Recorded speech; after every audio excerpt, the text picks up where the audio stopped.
رب کائنات کا کام ہے، قسم سے کہنا چاہتا ہوں۔ صوفیہ جو ہے نا، صوفیہ ان کے بات سمجھانے کا ایک اپنا انداز ہوتا ہے۔ ہم مولوی لوگ ہوتے ہیں نا، الفاظ کی تجارت کرتے ہیں، فصاحت و بلاغت کے پیکر، اور مسجع مکفہ کلام لا کے لوگوں کے دلوں کو اپنی طرف مائل کرنے کی توجہ کرتے ہیں۔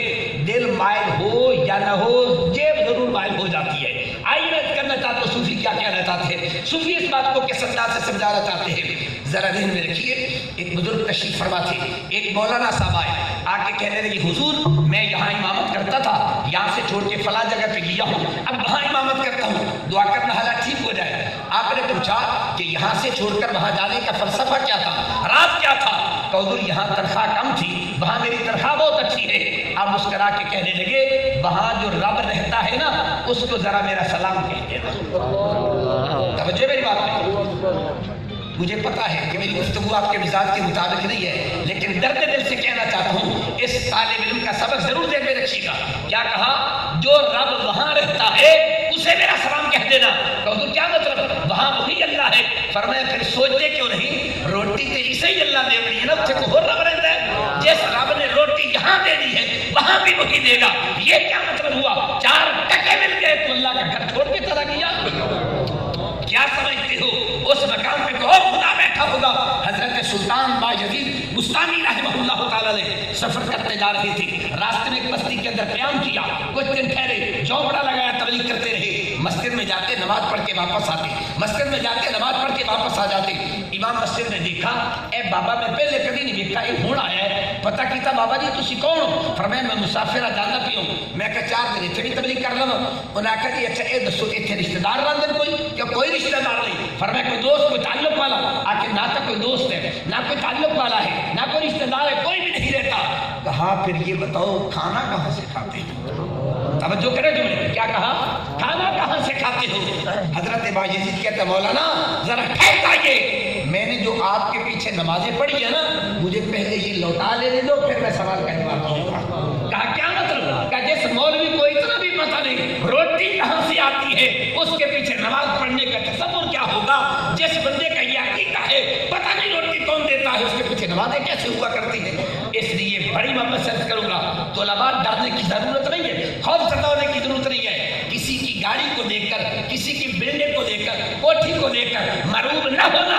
تمہیں پتہ ہی نہیں ہے کل قیامت کے دن اللہ تمہیں جو محل عطا کرے گا اس کا مقابلہ کائنات کے اندر ہو ہی نہیں سکتا ہے۔ اس لیے آج جو لوگ علم کو، استاد کے مقام اور مرتبے کو، امام کے مقام اور مرتبے کو تنخواہ کے ترازو میں تولنا چاہتے ہیں، وہ علم کی توہین کرتے ہیں، علم کی تقریر کرتے ہیں، اس لیے کہ علم اور دنیا کا مقابلہ بنتا ہی نہیں ہے۔ یہ گندگی کے ڈھیر ہے، وہ تو نور علی نور ہے، اس کا اور اس کا کیا مقابلہ ہے؟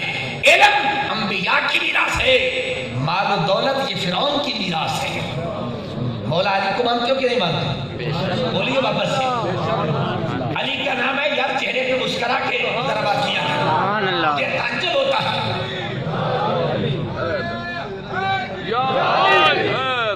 مولا علی کا نام آئے تو بھائی کسی سے پوچھنے کی ضرورت نہیں ہے یہ مومن ہے یا نہیں۔ علی کا نام آئے متھا دیکھ لیا کر، متھے سے بٹ پایا یا مسکرا پیا ہے، اگر مسکرا پڑا ہے سمجھ لینا یہ اللہ کا ولی جا رہا ہوتا ہے، اگر متھے سے بٹ پالا ہے تب بھی سمجھ لے کر کون جا رہی ہے۔ مولا علی نے فیصلہ کیا تھا، رضینا قسمت الجبار فینا، مولا علی کا فرمان نشان ہے۔ توجہ ہے میری بات پہ؟ اور میں کہا کرتا ہوں، بڑی محبت سے کہنا چاہتا ہوں، اس دنیا میں 2 ہی نام ہیں، ایک مصطفیٰ کا نام ہے، ایک مرتضیٰ کا۔ سبحان اللہ۔ ایک مصطفیٰ کا لفظ ہے، ایک مرتضیٰ کا لفظ ہے۔ اور اگلا جملہ میں یہ کہا کرتا ہوں، بڑی محبت سے کہنا چاہتا ہوں، ایک لفظ میرے مصطفیٰ نے کہا، ایک لفظ میرے مرتضیٰ نے کہا، کائنات میں بھی مجھے نہیں ملا کہ یہ لفظ کسی اور شخص نے بھی کہا۔ وہ کون سا لفظ ہے؟ ایک لفظ آمینہ کے لال نے کہا، فرمایا سلونی اما شئتم، جو جی چاہتا ہے سوال کرو، ہر سوال کا جواب آمینہ کا لال عطا کر دیا۔ علم پڑھنے والوں ذرا غور سے سنیے، علم کی دنیا میں قدم رکھے۔ آج ہمارے طلباء علم کے سمندر میں ہوتا دم نہیں ہوتے۔ اغیار کیوں تمہارے عقیدے پہ حملہ کرتے ہیں؟ اغیار تمہارے نظریات پہ کیوں حملہ آور ہوتے ہیں؟ ان کو پتا ہے ان کا قرآن سے تعلق ٹوٹ چکا ہے، ان کو پتا ہے ان کا قرآن سے رابطہ تفسیریں بیان کرتے جائیں ہم سننے کے لیے تیار ہو جاتے ہیں۔ ایک مثال سمجھانا چاہتا ہوں علمی حوالے سے، علماء طلباء کو تو یاد ہے، سبق صرف آپ کو سنانا چاہتا ہوں، یاد رکھ لیجیے۔ اہل سنت ایک وہ عظیم جماعت ہے جن کا عقیدہ اللہ کے قرآن اور نبی کے فرمان کے مطابق ہے۔ ایک لفظ میرے محبوب نے کہا تھا سلونی اما شئتم، ایک لفظ پیارے علی نے کہا تھا سلونی قبل ان تفقدونی، میرے جانے سے پہلے کائنات کا کوئی سوال کرو، علی ہر سوال کا جواب عطا کرے۔ اب لوگ حضور کے علم اس کو کیسے کرتے ہیں؟ ایک بات بتانا چاہتا ہوں، یہ طلباء جس شے میں کمی ہے اس کا میں اظہار کرنا چاہتا ہوں۔ ہمارے مدارس میں ترجمہ باقاعدہ طور پر بھی ترتیب مکمل نہیں پڑھایا جاتا، صرف وہ صور پڑھائی جاتی ہے جو سلیبس میں شامل ہے۔ میں جہاں جاتا ہوں اساتذہ سے، مدارس کے ناظمین محتممین سے عرض کیا کرتا ہوں، ہر مدرسے میں قرآن پاک کا ترجمہ اول تا آخر بالترتیب ہر صورت میں پڑھائیں، باقی ساری چیزیں بعد میں ہیں۔ سرد پڑھتے ہیں قرآن سمجھنے کے لیے، ناو پڑھتے ہیں قرآن سمجھنے کے لیے۔ آپ کو ڈنڈی مارے گا، آپ کو صرف ناو آتی ہے تو آپ قرآن کی ڈنڈی پکڑ لیں گے۔ مثال دینا چاہتا ہوں، میری تھوڑی سی طبیعت ہے، جب طلباء کو ترجمہ پڑھاتا ہوں نا تو پھر میں تمام مکاتب فکر کے تراجم و تفاسیر کھول کے آگے رکھ دیتا ہوں۔ میں کہتا ہوں میری بات پہ یقین نہ کریں، آپ خود اپنی آنکھوں سے دیکھیں، خود پڑھیں، خود سمجھیں، پھر پتہ چلے گا اہل سنت قرآن کا ترجمہ کیسے کرتے ہیں۔ ایک مثال دینا چاہتا ہوں، میں نام نہیں لیا کرتا، فریق مخالف ہے، بہت بڑے شیخ القرآن ہیں اور ان کے نام کے ساتھ صوفی بھی لفظ لکھا جاتا ہے۔ میں حیران ہوتا ہوں، صوفی تو ڈنڈی نہیں مارتے تھے، یہ کیسا صوفی ہے جو ڈنڈی مارتا ہے؟ مولوی تو مارتا ہے، ناراض تھا نا، صوفی نہیں ڈنڈی، ان کے صوفی بھی ڈنڈی مارتے ہیں۔ میں بچوں کو پڑھا رہا تھا، جو ایت میں نے پڑھی ہے اس کے متصل ہے، توجہ کریں مسئلے۔ وَعَلَّمَ آدَمَ الْأَسْمَاءَ كُلَّهَا، اللہ تعالیٰ نے پیارے آدم علیہ السلام کو ساری کائنات کے علوم سکھا دیے، ساری کائنات کے علوم دے دی۔ اب میں اس پہ نہیں پڑھنا چاہتا مفسرین نے کیا کیا لکھا ہے، بڑی اس کے پاس موجود ہے۔ اب فریق مخالف کے شیخ القرآن بھی ہے، صوفی بھی ہے، وہ اس آیت کی تفسیر کرتے ہوئے معالم العرفان میں لکھتے ہیں کہ کلہا کا مطلب یہ ہے اللہ تعالیٰ نے ہر چیز کا علم نہیں دیا، جو ضرورت کی چیزیں تھی نا وہ دے دی ہے۔ اب وہ قرآن سے دو ایتیں بطور دلیل پیش کرتے ہیں، کہتے ہیں دیکھو یہاں لفظ آ گیا نا کلہا، وعلم آدم الاسماء کلہا، تو کل کا مطلب ساری چیزیں تھیں جو ضرورت کی۔ دلیل کیا دیتے ہیں؟ کہتے ہیں دیکھو قرآن پاک میں بلقیس کے بارے میں لفظ آیا وَأُوتِيَتْ مِن كُلِّ شَيْءٍ، اللہ نے بلقیس کو ہر چیز عطا کر دی ہے۔ یہاں بھی کل کا لفظ آیا یا نہیں آیا؟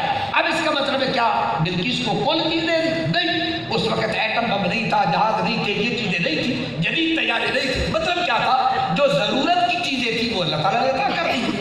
ایک بات، دوسری ایک بطور استدلال پیش کرتے ہیں، اللہ تعالیٰ نے قرآن میں فرمایا وَأَوْحَىٰ رَبُّكَ إِلَى النَّحْلِ أَنِ اتَّخِذِي مِنَ الْجِبَالِ بُيُوتًا وَمِنَ الشَّجَرَةِ فَأَوْحَىٰ رَبُّكَ إِلَى النَّحْلِ أَنِ اتَّخِذِي مِنَ الْجِبَالِ بُيُوتًا وَمِنَ الشَّجَرِ مِمَّا يَعْرِشُونَ ثُمَّ كُلِي مِن كُلِّ ثَمَرَاتٍ ثُمَّ كُلِي مِن كُلِّ ثَمَرَاتٍ، اللہ نے مکھی کی شہد کی مکھی کو واج کیا، جاؤ ہر قسم کے پھلوں سے رس چوس کے لے کے آؤ۔ یہاں کیا لفظ ہے؟ من کل ثمرات، یہاں بھی کل کا لفظ آ گیا۔ کیا شہد کی مکھی سارے پھل چوس کے ہم دیے؟ جو کڑوے ہوتے ہیں ان کو نہیں چوستی، جو ضرورت کے ہوتے ہیں وہ چوس لیتی، باقی چھوڑ دیتی۔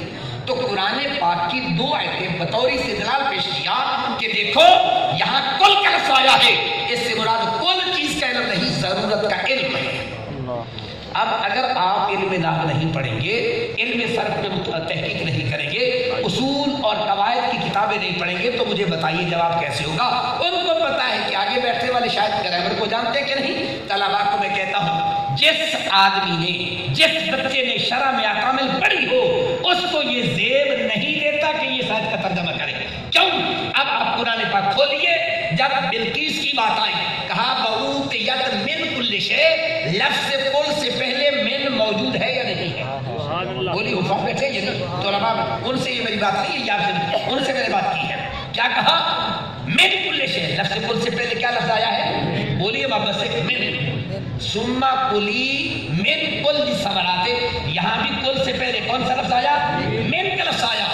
اب ذرا غور کریں، شرح میں کامل سے لے کر آخر تک نام کی کتابوں میں لکھا ہے من تبعیض کے لیے آتا ہے. جہاں من کا لفظ آ جائے اس کا مطلب یہ ہوتا ہے اللہ نے ساری چیزیں نہیں کچھ عطا کی ہے. تو بلقیس کو ہر شے نہیں دی ہے, ہر چیز میں سے کچھ عطا کیا. مکھی کو کہا ہر پھول پہ نہیں جانا, باغ پہ جانا ہے. جب پیارے آدم کی بات آئی وَعَلَّمَ آدَمَ الْأَسْمَاءَ, من کا لفظ نہیں ہے. میں نے کہا نادانو قرآن کیا سمجھتے ہو, قرآن ایسے سمجھ میں نہیں آئے گا. قرآن سمجھنا ہے تو علی کے دروازے پہ آنا پڑے گا. جب تک علی, علم نام کا موجد کون ہے, طلبا سے پوچھیں علم نام کا موجد کون ہے, بولیے محمد سے مولا کائنات کی ذات ہے. یار ڈر کے کیا بولتی ہو, مطالعہ کرے ریسرچ کرے. علم نام کا موجد کون ہے, مولا کائنات پیارے علی المرتضیٰ کی ذات ہے. اب علی کے دروازے پہ آؤ, پیارا علی بتائے گا یہاں من نہیں یہاں من ہے. من تبعیض کے لیے آتا ہے. مطلب یہ بنے گا کہ دنیا والوں ان کے بارے میں ہر چیز کا عقیدہ نہ رکھنا, یہ اللہ کا نبی ہے. یہاں من کا لفظ نہیں, اللہ نے ہر چیز کا علم عطا کر دیا ہے. تو یہ کن کا کام ہے, یہ طلباء کا کام ہے, یہ علماء کا کام ہے. آئیے ہم میدان میں نکلے, قرآن مقدس کو پڑھے, قرآن کو سمجھے, قرآن کے مفاہیم پہ نظر رکھے تاکہ پتہ چلے کہ اہل سنت کا عقیدہ اللہ کے قرآن میں بھی موجود ہے, میرے مصطفیٰ کے فرمان میں بھی موجود ہے. اس لیے میرے عزیز نوجوانوں, طلباء سے کرنا چاہوں گا آپ فارغ نہیں ہو رہے, فارغ نہیں ہو رہے. حقیقت میں آپ کے سر پر نئی ذمہ داری ڈالی جا رہی. مثال اچھی تو نہیں لگتی, ناراض نہ ہونا. جب بچی کا فرض ادا کرتے ہیں نا, توجہ ہے, جب بچی کی شادی کرتے ہیں نا تو کیا کہتے ہیں, پہلے تو ماں باپ کے گھر میں تھی, تیرے ناز تیرے ماں باپ برداشت کیا کرتے تھے. جب تو مدرسے میں بیٹھا ہے تو تیرا ناز تیرا استاد برداشت کرتا ہے. کیسے برداشت کرتا ہے, طالب علم رات کو مطالعہ کرے تو نہ کرے, پتہ صبح استاد پڑھانا ہی پڑھانا. لیکن جب پڑھانے کے لیے بیٹھے گا اب پتہ ہے مجھے مطالعہ کرنا پڑے گا. پہلے میں نے کہا یہ مدرسے کے محتمم اساتذہ تیرا ناز برداشت کرتے تھے, تیری تکلیف کا ازالہ کرتے تھے. اب تو عملی زندگی میں کیا ہے, اب تیرے ناز کوئی نہیں برداشت کرے گا. اب تجھے قوم کے ناز برداشت کرنا پڑے گے. لوگ تجھے پٹے بھی ماریں گے, لوگ تجھے گالی بھی دیں گے, لوگ تجھے برا بلا بھی کہیں, سب کچھ کہیں گے. میرے ملت کے عیوزہ جوان کسی کو گالی کے جواب میں گالی نہیں دینے, سازی میں رہ جائے گا. گالی کے جواب میں گالی, غیر شائستہ لفظ نہیں بولنا, ہر ایک کا ادب اور احترام کے ساتھ. شاید آپ کا کام ہے مسجد و مدرسے کو آباد کرنا. میں مثال دیتا ہوں, ایک بندہ دکان پہ بیٹھا نا, انہیں کپڑا بیچنا, کوئی مائی لگ جائے نا, ماسی ایک دیا, چاچی ایک دیا, خالہ ادھر آ جا, بندہ لگے بھائی جان ادھر آئی, بھائی جان منتا کرتا پہ مائی جاسی دکان سے کی کسے اے سوٹ لکھا وہ رکھ دے سی, دوسرا لکھا, تیسرا 12 سوٹ چیک کر کہ میں نے کوئی بھی نہیں پسند آیا. وہ ٹھیک ٹور کون دی ایماندار دسو دکاندار متھے تے وٹ پہندا ہے, انہوں پتہ ہے کہ میں متھے تے وٹ پا لینا, برا بلا کر دوبارہ میری دکان تے کہ بڑھنا ہی کوئی نہیں ہے. یار مسجد میں بیٹھ کے, مدرسے میں بیٹھ کے جتنی دکاندار نوکری کرتا ہے اتنی نوکری تو بھی کر لے گا. یار دین کی قسم کہتا ہوں, اتنی نوکری تو کر لینا یار. اس نے منتیں کی ہے, اس نے ایک سوٹ بھی نہیں خریدا. تیرا کام یہ ہے مسجد کے منبر پہ بیٹھ کے, مسجد کی چٹائیوں پہ بیٹھ کے آواز لگا دے, آؤ میں قرآن کے لیے بیٹھا ہوں, آؤ میں حدیث مصطفیٰ کے لیے بیٹھا ہوں, آؤ میں قرآن پڑھانے کے لیے بیٹھا ہوں, میں دین مصطفیٰ کا ہوکر دینے کے لیے بیٹھا ہوں. تم بیٹھ جاؤ, اتنی نوکری کر جتنی دکاندار کرتا ہے, پھر میں دیکھتا ہوں تیری دکان چلتی ہے کہ نہیں چلتی ہے. بڑی محبت سے کروں گا. آخری بات اور بات کو سمیٹنا چاہتا ہوں, جتنا بھی کام کر رہا ہے پہلی شرط اخلاص ہے. پہلی شرط کیا ہے, اللہ کی رضا کے لیے کام کرنے میں سب سے کہتا ہوں, اللہ کی رضا کے لیے. اگر آپ کی نظر کسی کی جیب پر ہے, آپ کی نظر کسی منصب پر ہے, آپ کے پڑھنے کے بعد آپ کی نظر نوکری پر ہے, دین کا کام پھر نہیں ہوگا. بس اللہ کی رضا کے لیے خالصتاً, قرآن اس عنوان سے بھرا ہوا ہے. اخلاص کی مثالیں, اس اخلاص کے دلائل قرآن میں بے شمار ہیں. انما نطعمکم لوجہ اللہ, انما نطعمکم لوجہ اللہ. دوسرے مقام پہ فرمایا ما لأحد عنده من نعمة تجزى إلا ابتغاء وجه ربه الأعلى ولسوف يرضى. آئیے قرآن کی آیتیں پڑھتے جائیں. جب بھی اس مسرت پہ بیٹھ جائیں یہ نہ سوچتے میں چٹائی پہ بیٹھا ہوں, یہ نہ سوچے میں گدے پہ بیٹھا ہوں.